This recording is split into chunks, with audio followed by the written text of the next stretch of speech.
We are on the Manage Mold podcast, and today we have an amazing guest.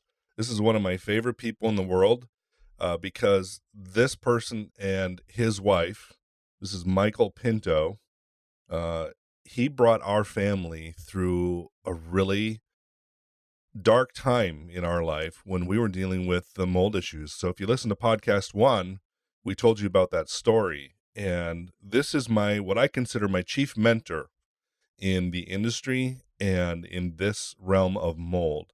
And so we've got an amazing opportunity today that Michael is sitting down with us, and he's going to share a little bit about his background and where he's come from and what he does in this industry. So without further delay, welcome, Michael Pinto. Well, thank you very much. I think this might be one of those cases where the student has surpassed the master. So, I doubt uh, that. but it's a pleasure to be on the podcast. And I'm all excited about this. And congratulations on your adventure there, Dean. Thank This you. is great. So, Michael, can you share with us a little bit of your background so people who don't know who you are can relate to and understand why you're an important piece in my life? I certainly can, and I could start at a lot of different places, but I think it makes the most sense if people want to understand a little bit about me to go back to my college days. I started college at Western Michigan University, which is our hometown, and uh, essentially was convinced that I wanted to be a teacher, and I couldn't quite figure out whether I wanted to be a math or a physics instructor, and so those were a dual major, math and physics, as I went through college until second semester junior year.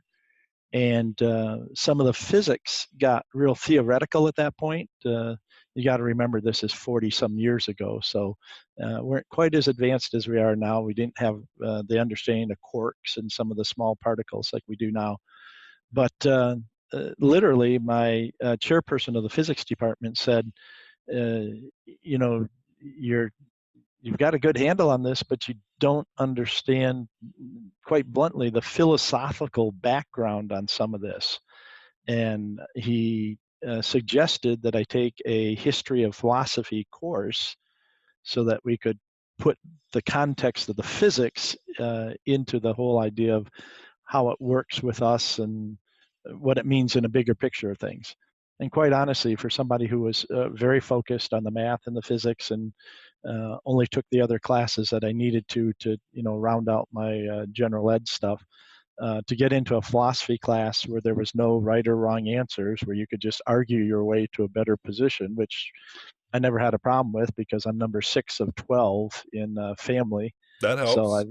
yeah, so I've got 6 brothers and 5 sisters, and if you can't defend yourself in a family of 12 in terms of your arguments, you're just not going to eat, you know. Exactly. So getting into a philosophy class where there really wasn't, tests that had right and wrong answers, or you didn't have to show your work necessarily, um, was quite liberating. And it just so happened that the philosophy department was about to be closed as a separate department, and they needed more graduates. And kind of being young and stupid at that point, feeling liberated my senior year, I switched majors my senior year. Wow. It ended up, but I actually ended up with a uh, a Bachelor of Science in philosophy as compared to a Bachelor of Arts in philosophy, and had my math and a business minor and physics minor. So I had like 3 minors and then my philosophy major.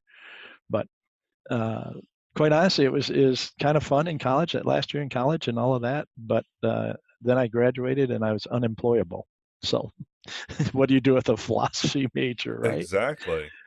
So uh, blessedly, the wonderful woman that I met in college, Susan, was a year ahead of me, and she had graduated as an elementary ed teacher and had a job, and she got a job up near the state capitol.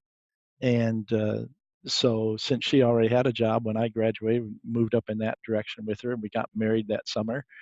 And I had to find something, so I worked on a farm that summer just to, bring some income in, and probably taught me more in those 3 months working on the farm since I'd never done anything like that before.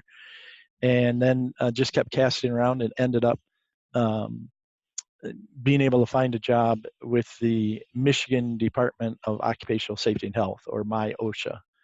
And they needed a statistician, and I was able to kind of convince the person who was doing the hiring that my math minor and my statistical background would be helpful for that. Right. So I ended up actually getting in on the Michigan OSHA side of things and learning quite a bit about workers' comp and injuries, and then occupational safety and health and the regulations there. And given that we were newly married and that was an entry level position, I figured, you know what, maybe I should learn a little bit more about this stuff so I can maintain a job. So went back to school there right after we got married and got a master's in public administration, and then took a number of other courses related to occupational safety and health.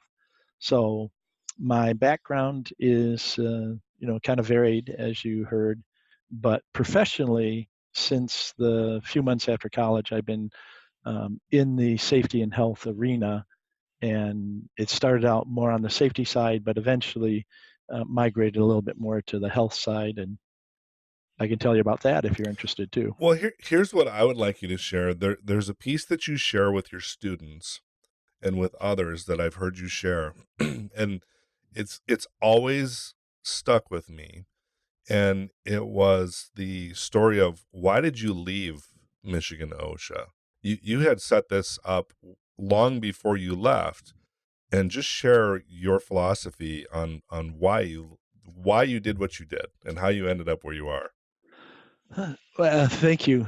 So, it's interesting. I remember as a young, idealistic, recent college grad, getting in and happy to have a job and not being disrespectful to my employers or anything like that, and actually doing quite well and moving up through the system, and was recognized as one of the young guns, so to speak, and etc.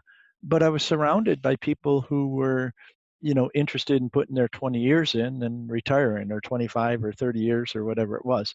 And it was an interesting kind of bureaucratic mindset, um, to the point where in those days we still had, printed telephone manuals that had, but I was in the state. And so I had a copy of the, state telephone manual that had listed by department and then the sub department and all the different people and their individual phone numbers, so that internally we could talk with one another.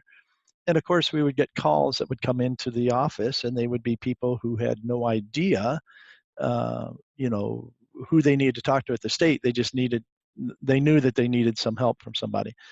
And, typically they would come in, and the operators or someone who would pick up the phone if they dialed the wrong number into our department. And it's like, well, no, this is occupational safety and health, and this is statistical department there where we're looking at workers' comp forms, and you have a question about Department of Natural Resources or something like that.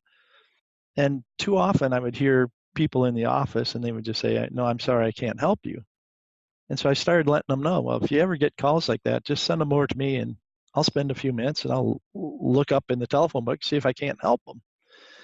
And uh, so that was kind of my side mission when I was working there. It's a good mission. Yeah, just helping people. I just felt sorry for them. And over the years, I was there almost 4 years. The I got less and less excited about doing that, and then after a while, it was kind of a burden to help those people. And, well, I'm kind of busy, and etc. And one day, it just dawned on me that I'm becoming like the very people that I don't want to say mocking as much as that I was expressing an attitude that reflected the culture that I had been in for 4 years. Right. And coming from a large family, coming from a family who had a father who was an entrepreneur and had his own shop, and basically working since I was in a real way since I was 13 or 14 years old. Uh, that just didn't sit with me, that I was becoming a person who was there for the benefits and there to put in my 8 hours. And it wasn't that I wasn't giving them, you know, what the contract deserved, so to speak, or what my responsibilities were. It was just that that's all I was doing, and my focus was elsewhere. So I remember going home and telling Susan one day, I said, I'm going to quit. And she's like, well, why? What happened? Did you have a fight with somebody or something? Right. Which she knew wasn't really going to be the case because I'm not that style of person. And I said, no. I said, I'm becoming the type of person that I said I never wanted to be.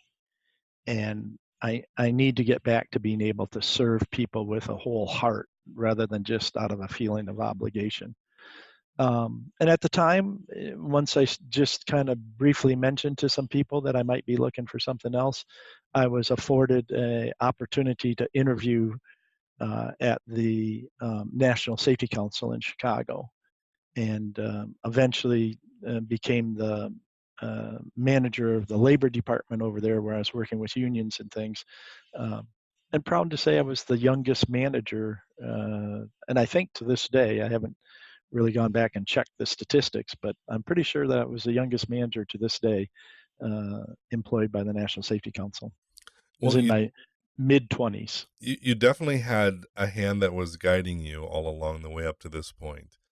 And here's the interesting part about that story that I correlate nearly every day to the situations that we run into with clients or even with contractors is this.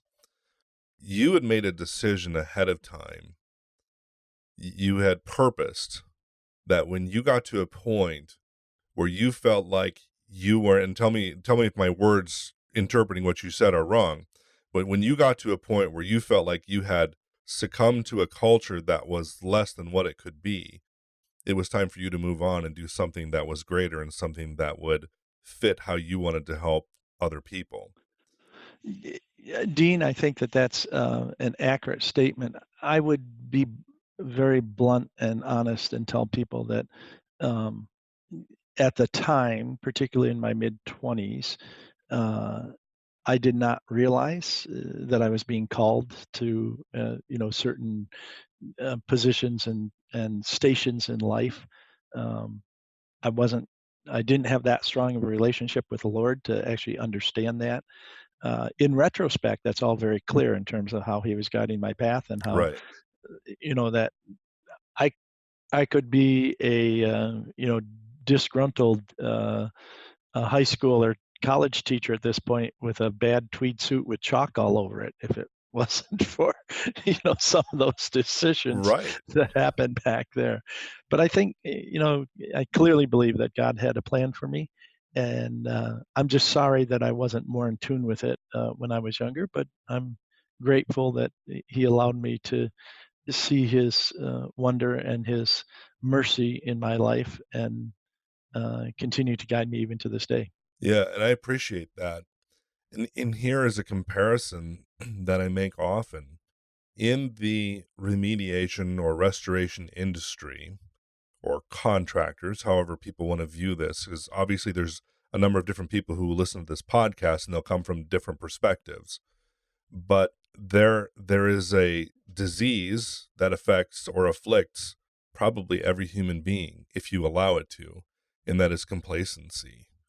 And to allow yourself to sink to a lower standard of care for yourself, for your family, for your friends, and for those people that you serve. And oftentimes in the industry that is supposed to be serving people, serving clients, doing mold remediation, restoration work, and all of these things related, we have people who don't hold themselves up or maintain themselves or decide in the beginning that there is a point where they need to move on from where they're at to continue to raise their own standard of care. Likewise, I see it with clients that clients can get bogged down even in their illness. We did at different points as a family. Fortunately, we had a bunch of kids. My wife and I were close and we supported one another. And so we helped each other continue to raise the standard up. And then we had key people like you and Susan come into our life at really amazing moments that we couldn't have designed. that also help that. And my encouragement to people who would be listening to this podcast today is, it is always easy to shift into neutral, but when you shift into neutral, you either come to a stop or you roll into or off the road to someplace where you probably don't want to be, and you won't flourish. And so for the contractors who might be listening, it is, my encouragement is always, you need to cut a new edge every day, and we need to always be improving ourselves and our delivery to our customers. And to the clients, you also always need to be cutting a new edge every day, even when it's really difficult. And people don't realize, and part of, there's so much to each of our stories, but there was one particular part of my story that was the beginning of 2014. And Michael, you probably have forgotten about it, but you might remember it. There was the point in the training that I was going through with you, which was 3 phases of training, through the mold remediation technician, the mold remediation supervisor, the mold remediation professional. And when you get to that 3rd level, you are required to write a paper. And I was at probably my lowest point of health that I had ever been at, and I was ready to give up the ship, and you didn't allow it. And from your standpoint of encouragement, and you encouraged me to move forward, and you helped with the edits and things like that so that everything made sense and it worked out. And so here we are today. It was those points where we have people come into our life, and when we accept that from people, and in fact, when we're looking for those points from people, we don't realize how much energy and how much stamina that can actually build back into us. But if we just accept it and move that way, coupled with the decision that we're never going to shift into neutral, it's amazing where we can be one day that seems really dark. And I'm talking to the clients right now who may be sick and who may be in homes and situations that seem bleak. But if you just hold on to those 2 principles, it's amazing where you can be even a year or 2 from now. And that's why that story to me has always been one of my favorites, because you demonstrated to me that there's a purpose and an intent about life. Not that you always know what it means, but that principle is guiding you. So that was key to me. Well, thanks for reminding me of some of that. I think the other thing too, though, is that at least for the clients that I'm dealing with, and you mentioned Susan, my wife, several times. She's ill right now, so it's not a mold related disease, but it is a serious disease, and so we've been walking through that issue. But I think it is an awareness that it's easy to slip into, as you say, neutral. It's easy just to go to work every day and do the minimum that you have to do, and maybe stretch on occasion to finish a project or something like that. But for the most part, just kind of glide along. I've got some experience now. I've got some history. This case is similar to the other one. I don't want to think real aggressively or you know don't want to put the effort into it. And so, well, we'll just treat this case like the last case, and we'll just treat this client. There's some similarities, might be helpful, but if you don't take each case on a case-by-case basis, if you really don't dig in and find out what the people are going through, suffering, thinking about, certainly we want to apply knowledge from one case to another so that we can keep moving forward. But there's no identical cases, and we have to be careful that we don't become complacent as consultants and contractors, that we just we'll just set up this containment like we set up yesterday's containment. We'll set up the negative air machine the exact same way that we did over here because this building is the same size and looks similar. But where's the mold? What's the purpose? What are we here for? How does that have to adjust for each one? As you probably remember me saying in the classes, each time you have to read it. You have to read the room to figure out how to set it up. You have to read the client a little bit to figure out how to best help them. And there's more than a few times with, I'm careful. I don't press my faith on anyone. That's not, I'm happy to share it, but I don't force it on anyone. But there's also some times, and I've had many yeses and several nos, where I've recognized that what's going on is also, hurting them from a spiritual standpoint. They're at a Yep. low ebb from a spiritual standpoint. And more than a few times, I've stepped out on a limb and just asked people in person or on the phone that I'm dealing with on a professional basis if it was okay if we finish the conversation by letting me pray for them or with them, depending on what they want. Yeah.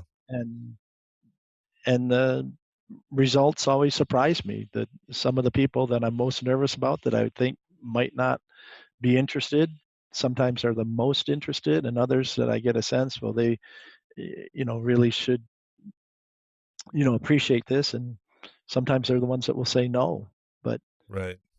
it's there is a dimension to all this. I mean, there's a physical dimension, there's emotional dimension, there's a spiritual dimension to it, there's a mental aspect to it.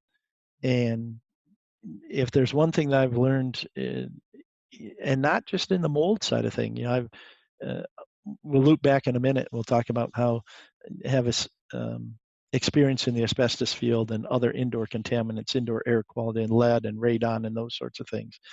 Um, but whether it's mold or whether it's some other contaminant that's impacting people, the reality is that it tends to impact their entire lives. You can't segment it and say, well, it's impacting the building. Usually by the time we get involved, it is impacting the building, but it's also impacting their health. Yeah, And if correct. it's impacting their health, it often is impacting their relationships. How many times have you seen situations like this that either drive the couples together or drive them apart? It is Often. so sad for me to think back over the number of cases where we got involved that were mold related cases where there was actually something that was going on. And by the time we actually helped them figure out what was going on and tried to get them to the right doctors to help them and stuff, it had already irreparably damaged the marriage. Yes. The spouse who wasn't impacted, and now we know that there's a lot of genetics involved, and so uh, it's not like it's the person who's sick, whether it be the husband or the wife or the children. It's not like they have any control over that.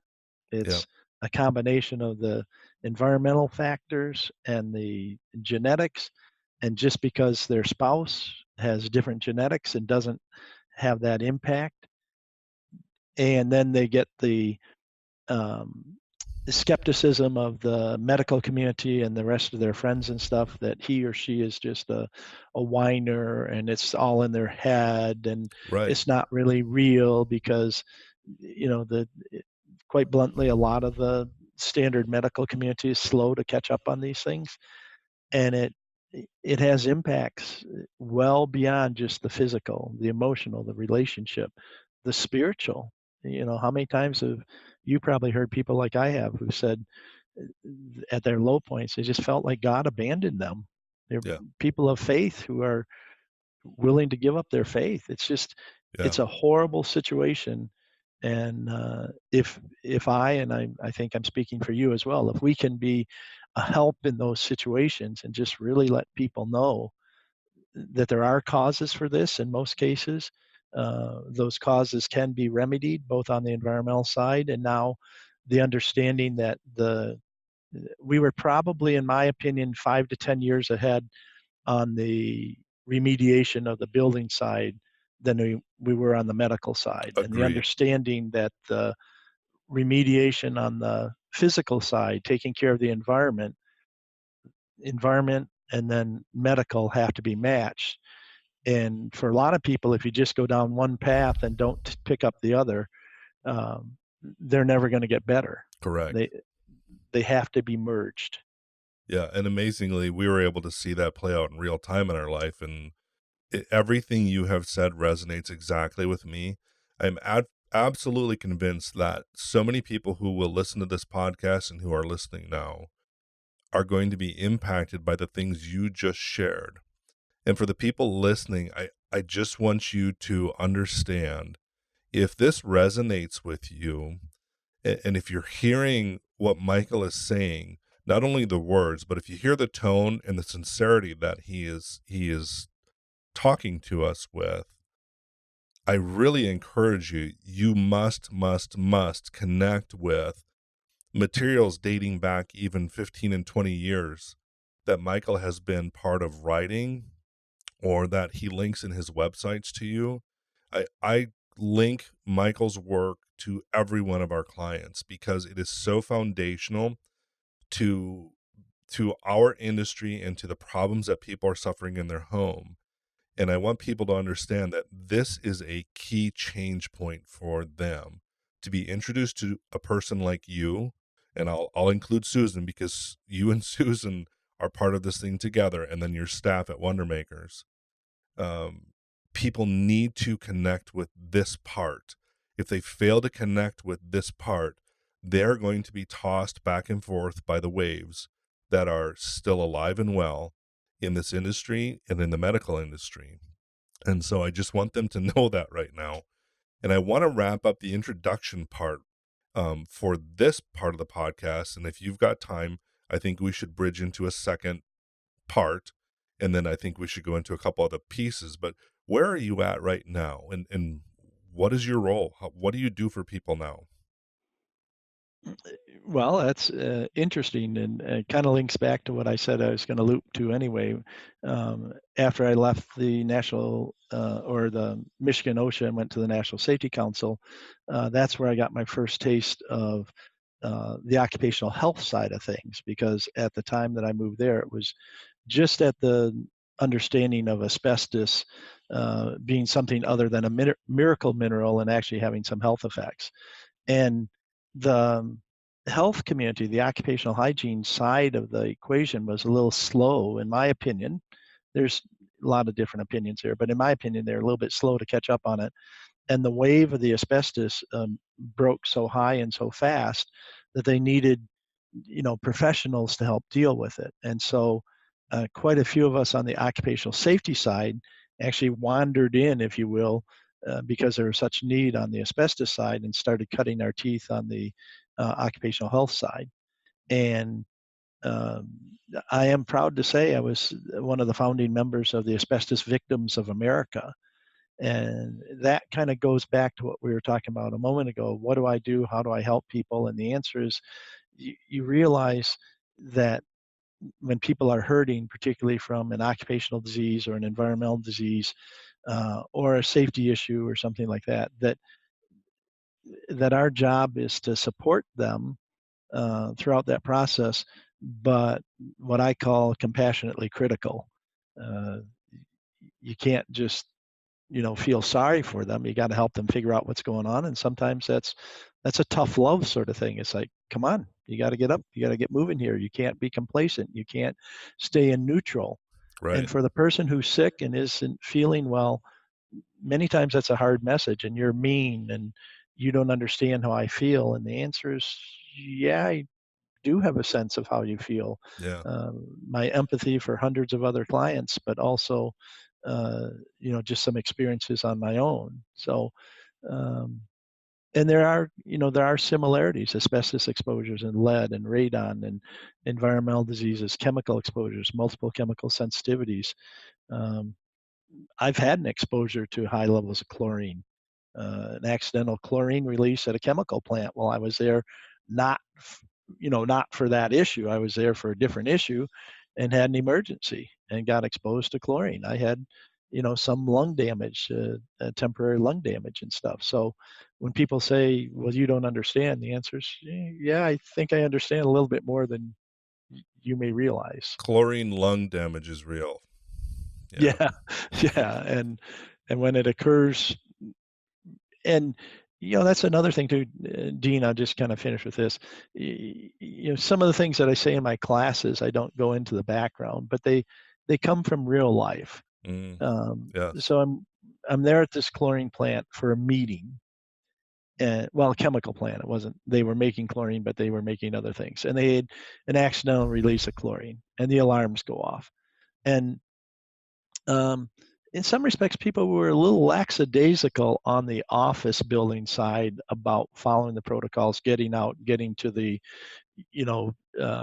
assigned meeting area and that sort of stuff, and then just being away from it until it got bad. And so now I'm in a class or I'm giving a seminar, even at a big hotel somewhere, and I'll start and I'll tell people, hey, if there's a fire alarm or there's some alarm, don't look around. As a matter of fact, you can look at me because I'll be heading for the doors. Here's the fire exits, and Yeah. I can talk to you outside just as well as I can talk to you inside or something like that. But we're Yep. not going to take a chance because on a personal basis, I still remember the pain and the wondering. It was it wasn't more than a week or so, but the wondering, am I ever going to get better? Is this going to be permanent? The doctor's not actually being sure and things Yes. like that. So Yeah, it's real. yeah, it is. Okay, so let's wrap up this part. We'll call this part one, and we'll take a little break, and then let's come back in, and I'm going to open us up, and I want to move into a little bit of the Wonder Makers and the RIA, and especially into the manual that you wrote for the industry and actually that consumers could absolutely connect with. So let's do that. Let's go to part two, if you're okay with that, and we'll finish it out that way. That'd be great. Thank you.